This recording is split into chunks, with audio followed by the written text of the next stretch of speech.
Terima kasih Anda masih di Newsline pemirsa. Kepedulian pada penyandang disabilitas di berbagai aspek dirasakan masih perlu ditingkatkan. Khususnya di tanah air, perlu adanya pembentukan badan seperti Komisi Nasional Difabel Indonesia misalnya. Nah, untuk mendiskusikannya saya akan berbincang dengan 3 orang narasumber saya untuk hari ini. Selamat siang Mas dan Mbak. Selamat siang. Terima kasih sudah hadir di studio Newsline. Yang pertama ada Mbak Anggi. Mbak Anggi ini dosen. Mungkin ini ya, peduli pendidikan aja. Peduli pendidikan, Iya. baik. Dan ada Mas Hari Kurniawan, tapi saya biasa akrab menyapanya Mas Wawa ya. Iya, itu Mas nama Wawa ini tenar. pengacara ya Mas ya? Iya, saya pengacara. Baik, dan anggota Komisi 9 DPR RI dari fraksi Nasdem, Mbak Amelia, selamat siang. Selamat siang. Oke, pertama saya pengen nanya dulu ke Mbak Anggi dan juga Mas Wawa. Menjadi penyandang difabel di Indonesia, bagaimana Anda berdua mendeskripsikannya? Mungkin gentleman first. Ini terbalik sudah era milenial. Iya, gentleman first. Menjadi seorang disabilitas atau difabel di Indonesia itu kan adalah sebuah keberagaman ya. Layaknya suku, bangsa, agama, dan warna kulit kayak gitu. Jadi di disabilitas itu sebenarnya sangat inklusif sekali karena setiap disabilitas punya perbedaan, sehingga makanya kita semangatnya adalah unity in diversity. Jadi sebenarnya bukan sebuah penderitaan, tapi ini adalah anugerah dari Tuhan bagi kita agar kita mampu mensyukuri apa yang sudah kita dapatkan. Perbedaan itu anugerah dari Iya. Tuhan. Mas, kesulitannya apa Mas? Kalau kesulitannya selama ini ya, terutama di pendidikan ya, ataupun di pekerjaan. Karena kalau di dunia pendidikan kita kadang masih mengalami segregasi ya. Ada yang bilang kita bisa bersekolah di sekolah reguler yang itu intinya menjadi sekolah inklusi, tapi ketika kita melakukan audit di sana, ini hanya segregasi, yang penting menerima disabilitas tanpa memenuhi kebutuhannya, misalnya seperti itu. Di dunia pekerjaan misalnya kasus Dr. Romi kemarin, Ya, yang masih segar diingatan yang masih kita ya, segar, di Padang. yang ditolak ketika menjadi CPNS di Solo ya. Terus kemudian ada hari ini kami dari LBH Disabilitas dan beberapa jaringan teman-teman DPO atau OPD, Organisasi Penyandang Disabilitas di Indonesia, mendapatkan 14 pengaduan terkait lowongan bersama yang dilakukan oleh BUMN melalui FHCI. Jadi 14 orang itu ditolak. Jadi sebenarnya ada 8.000 yang mendaftar, tapi yang baru melapor ke kita yang merasa ditolak adalah 14 orang. Wow, oke. Kalau Mbak Anggi juga kayaknya sudah menghela nafas beberapa kali nih kalau bicara soal kesulitan. Kalau Mbak Anggi gimana Mbak kesulitannya? Saya rasa memang mungkin yang mesti kita soroti dalam hal ini adalah kerangka dasar bangsa itu adalah pendidikan dan pekerjaan yang layak. Baik, kita sepakat di situ dulu ya. Betul, karena untuk menjadi bangsa yang besar kita harus memastikan bahwa setiap lapisan masyarakat, setiap kelompok di masyarakat itu bisa menikmati pembangunan-pembangunan yang sudah ada. Jadi kita harus memandang disabilitas seperti tadi kata Mas Wawa, itu adalah bentuk keragaman bangsa. Bukan saatnya kita berbicara tentang pembedaan, pemisahan. Kalau kamu disabilitas, kalau kamu dengan warna kulit tertentu, dengan bentuk tubuh tertentu, kamu ada di sekolah ABC. Tapi kita berbicara bahwa pendidikan yang bisa melingkupi semua orang, inilah kesatuan bangsa sebenarnya. Dan kemudian pekerjaan yang layak. Bagaimana kita bisa memastikan teman-teman bisa mengikuti, bisa mendapatkan kualitas hidup yang baik adalah ketika mereka dapat mendapatkan pekerjaan yang layak, yang memampukan mereka untuk bisa hidup mandiri dan lepas dari ketergantungan. Ketika seseorang apalagi dengan disabilitas itu bisa hidup mandiri, maka martabatnya akan muncul bahwa saya diakui oleh negara sebagai warganya, dicintai oleh negara. Dan saya rasa ini penting kita melihat itu semua sebagai isu yang prioritas, karena disabilitas itu tidak hanya orang yang lahir dengan disabilitasnya, tetapi seiring bertambahnya usia, seiring dengan kerentanan Indonesia menjadi negara yang rawan bencana, ini menangkah angka disabilitas. Bisa terjadi pada siapa saja, kapan saja, di mana saja. Jadi kita pastikan bahwa setiap warga negara, baik itu disabilitas maupun non-disabilitas, itu terlindungi oleh negara. Dari situ Mas dan Mbak melihat masih ada diskriminasi dari Masih aspek ada. terlindungi saja. Jadi konteks stigmatisasi yang ada di masyarakat, kita masih di stigma negatif nih.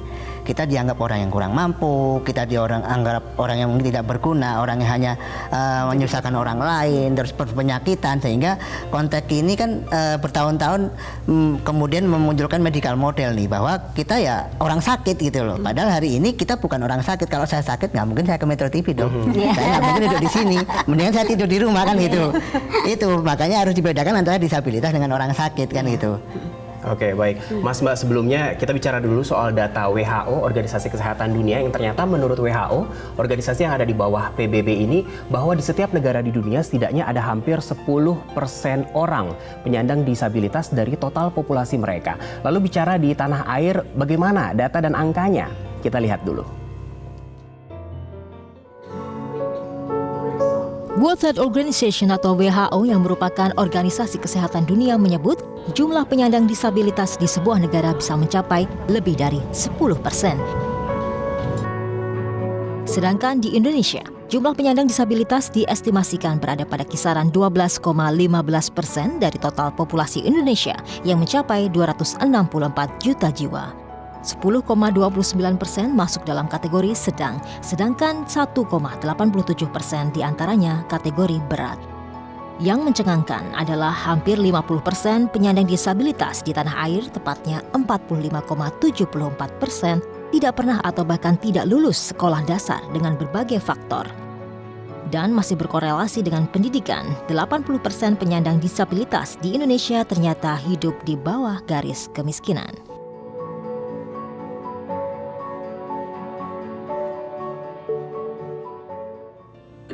Ya, kita sudah lihat data dan faktanya penyandang disabilitas di Indonesia. Kalau Mbak Amel melihat angka tadi, bagaimana Mbak? Ya, angka ini cukup signifikan ya. Tadi kita lihat bahwa memang kalau kita bicara data, angka ini beragam, Mas. Jadi ada yang mengatakan data dari SUPAS ya, sensus survei penduduk sensus penduduk antar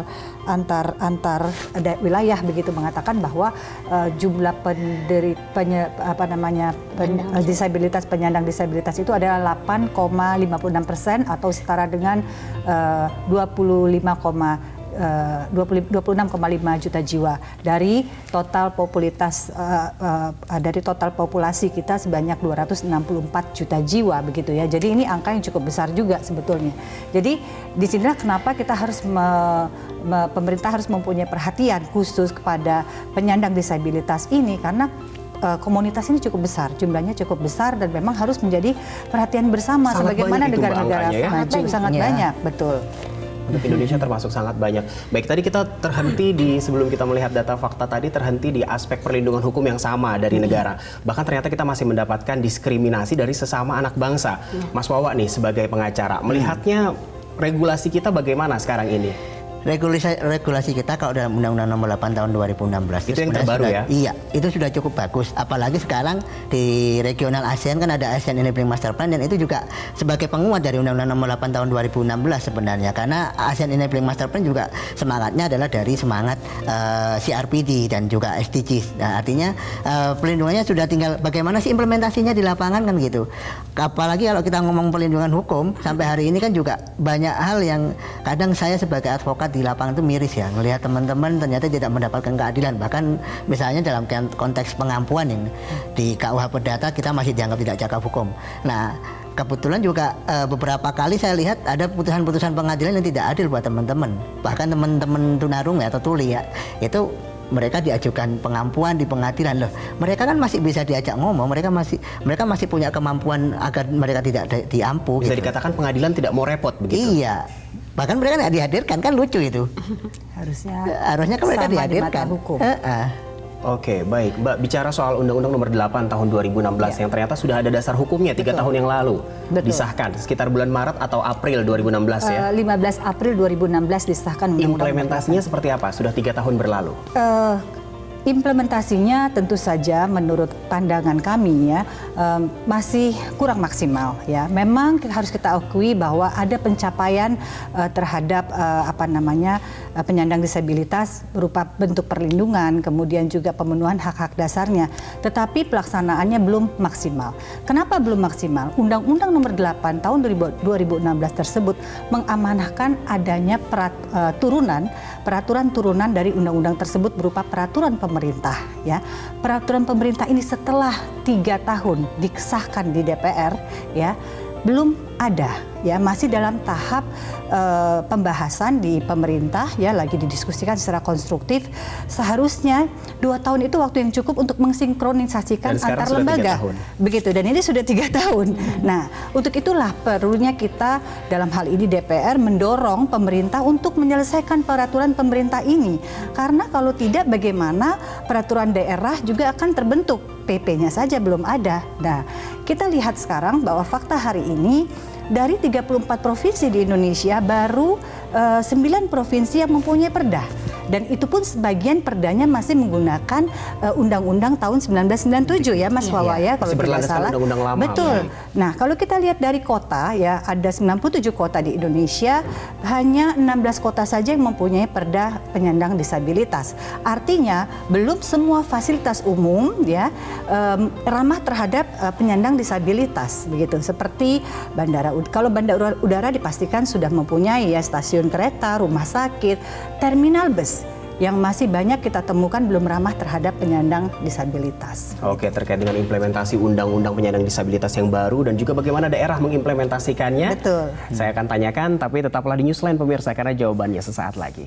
Ya, Anda kembali di Newsline pemirsa. Tadi kita sudah bicara tentang Undang-Undang Nomor 8 Tahun 2016 yang menjadi pegangan kita nih sebagai penyandang disabilitas misalnya.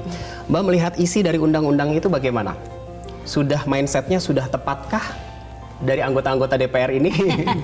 Sebenarnya kalau kita berbicara isi, memang ini yang diharapkan ketika Indonesia meratifikasi konvensi hak-hak penyandang disabilitas internasional. Sehingga memang rohnya sudah di situ ya, dari konvensi ini rohnya sudah ada di Undang-Undang Nomor 8 Tahun 2016. Memang PR besar kita adalah pelaksanaannya, sehingga jangan sampai undang-undang yang baik ini, yang bagus ini hanya menjadi sebatas teks. Dan itu kita tidak mau itu terjadi karena ini menyangkut hak hidup jutaan orang. Kita puluhan juta malah ya. Puluhan juta. Kita tidak berbicara 1 orang, 2 orang atau kelompok kecil, tetapi ini sebenarnya komunitas kelompok masyarakat yang bisa saja terus berkembang. Bahkan termasuk ibu hamil dalam undang-undang situ ya. Betul, termasuk ibu hamil, anak-anak, dan itu adalah lintas sektor, jenis kelamin, agama apapun, semua bisa menjadi penyandang disabilitas gitu. Dan saya rasa ini sudah menjadi sangat, menurut kami ini sudah urgent ya. Sudah urgent untuk dibicarakan, sehingga puluhan juta orang ini benar-benar merasa sebagai saya diperhatikan oleh negara. Saya bagian dari negara, saya bertanggung jawab dan kok berkomitmen setia kepada negara ini. Saya rasa itu yang paling penting, kita harus mulai melihat bahwa teman-teman penyandang disabilitas adalah bagian dari negara yang tidak terpisahkan. Oke, Mbak bicara soal regulasi kan sudah ada, artinya tugas DPR selesai sampai di situ, tinggal mengawasi. Sekarang ada stuck di pemerintah, spesifiknya stuck di mana, terutama untuk peraturan pemerintah sebagai lanjutan dari undang-undang ini? Peraturan pemerintah ini sedang dalam tahap pembahasan, masih dalam tahap pembahasan di Bappenas ya kalau untuk peraturan pemerintahnya. Untuk itulah tugas kami sekarang adalah mengawal undang-undang ini dan mendorong supaya pemerintah menuntaskan peraturan pemerintah sebagai pelaksana teknis dari Undang-Undang Nomor 8 Tahun 2016 tersebut begitu.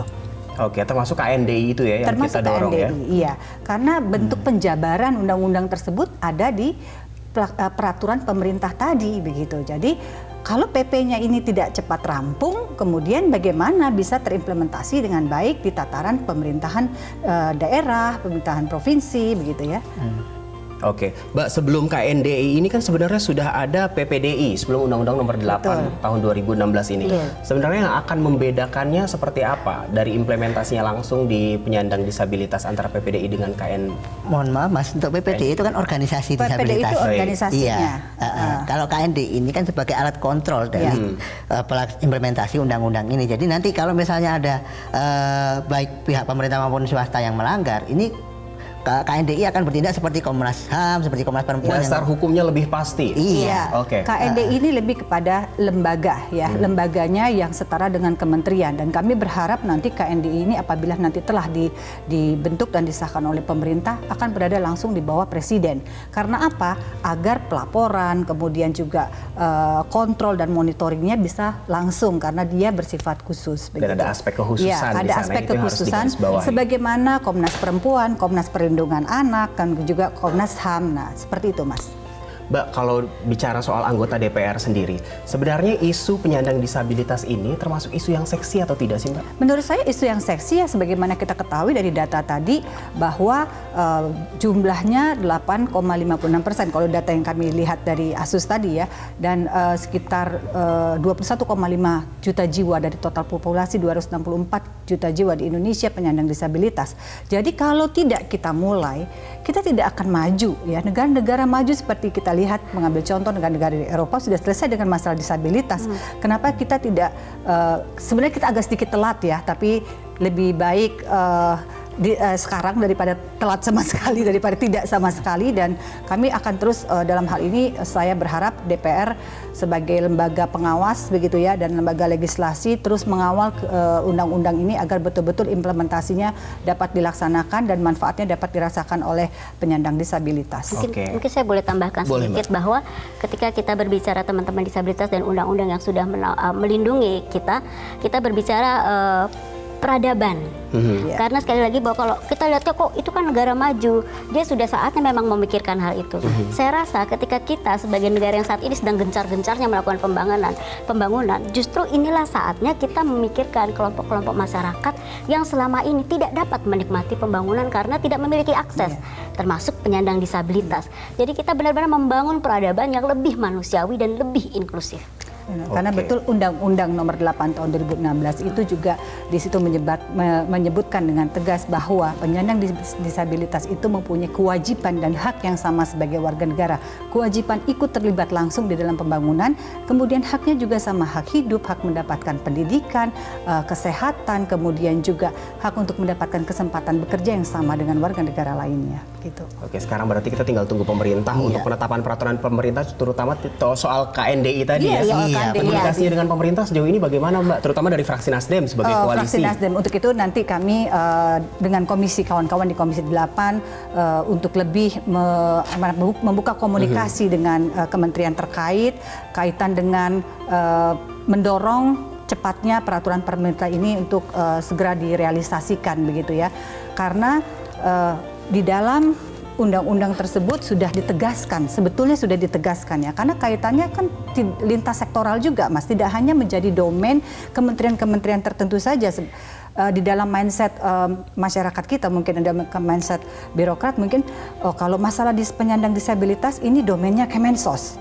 Padahal di Undang-Undang Nomor 8 Tahun 2016 ditegaskan bahwa semua sektor harus terlibat ya, dan mempunyai tugas yang mempunyai tugas pokok dalam pengarusutamaan isu penyandang disabilitas ini di semua program kerja, di semua kebijakan, setiap bidang, artinya semua kementerian. Sebagai contoh, kalau misalkan Kementerian Keuangan akses untuk mendapatkan fasilitas perbankan atau fasilitas kredit, Kementerian Pendidikan mendapatkan akses untuk mendapatkan pendidikan, begitu juga Kementerian Ketenagakerjaan akses untuk mendapatkan pekerjaan. Kata kuncinya memang harus ada sinergi dan Presiden harus beraksi lebih konkret lagi dalam hal ini ya. Mas Wawa dan Mbak Anggi yang merasakan sebagai penyandang disabilitas, melihatnya sejauh ini apa fasilitas yang masih tidak ramah kepada teman-teman disabilitas? Fasilitas umum kita. Banyak sih. Ini rumitnya mau dari mana? Kita sebenarnya mau dari mana? Mas Wawa dulu. Dari tempat peribadatan misalnya. Boleh. Karena sering ada pameo dari teman-teman itu disabilitas itu jauh dari surga. Kenapa? Karena selama ini kita lihat semua tempat peribadatan tidak akses, baik itu masjid, gereja, tangga-tangga, wihara, itu tangga-tangga. Gimana teman-teman kursi roda bisa mencapai? Itu yang teman-teman disabilitas fisik atau disabilitas kinetik. Bagaimana dengan teman-teman disabilitas tuli misalnya? Ketika mereka mendengarkan khotbah Jumat, mereka mendengarkan misa, dari mana mereka bisa dengar, bisa tahu isi dari khotbah kalau itu tidak ada juru bahasa isyarat? Itu di keagamaan, belum di pendidikan yang alasannya mereka menolak anak sekolah untuk di sekolah reguler misalnya karena tidak ada ruang kelas yang ini yang bisa mengakomodir kebutuhan. Nah seperti itu. Terus kemarin masalah Bu Dr. Kiki Romi yang masih ada syarat sehat jasmani dan rohani. Ya sekali lagi kalau sehat jasmani dan rohani ya saya nggak mungkin ada di sini. Kemudian mall yang tidak akses dan banyak taman-taman yang tidak bisa dinikmati oleh teman-teman disabilitas. Terutama terminal bus ya. Iya. Jadi memang kalau kita berbicara fasilitas publik, mungkin tadi kita sedikit menyinggung tentang tempat-tempat ibadah gitu. Inisiasi-inisiasi baiknya memang sudah dilakukan, tetapi sekali lagi belum semuanya ya. Sebagian besar belum. Mungkin hanya ada contoh-contoh kecil di beberapa daerah, contoh-contoh kecil. Dan saya rasa informasi-informasi ini belum tersebar dengan luas bahwa sudah ada praktek-praktek baik yang dilakukan. Kemudian kalau kita berbicara transportasi publik, ini PR. PR besar. PR besar. Karena beberapa teman bilang kok ini ya, beberapa tahun yang lalu bahkan sangat jarang ada teman-teman penyandang disabilitas itu bisa beraktivitas di luar. Karena memang fasilitasnya belum tidak ada, dan ketika pun ada ternyata terbentur oleh suatu, misalnya trotoar, sudah ada blok pemandunya, tetapi mungkin yang entah bagaimana ternyata itu banyak yang mengarah ke tembok atau ke pohon atau ke tong sampah besar yang tidak bisa dengan mudah digeser gitu. Atau ketika ada ram, ternyata ramnya tuh di ujung atasnya atau di ujung bawahnya dipasang pot besar.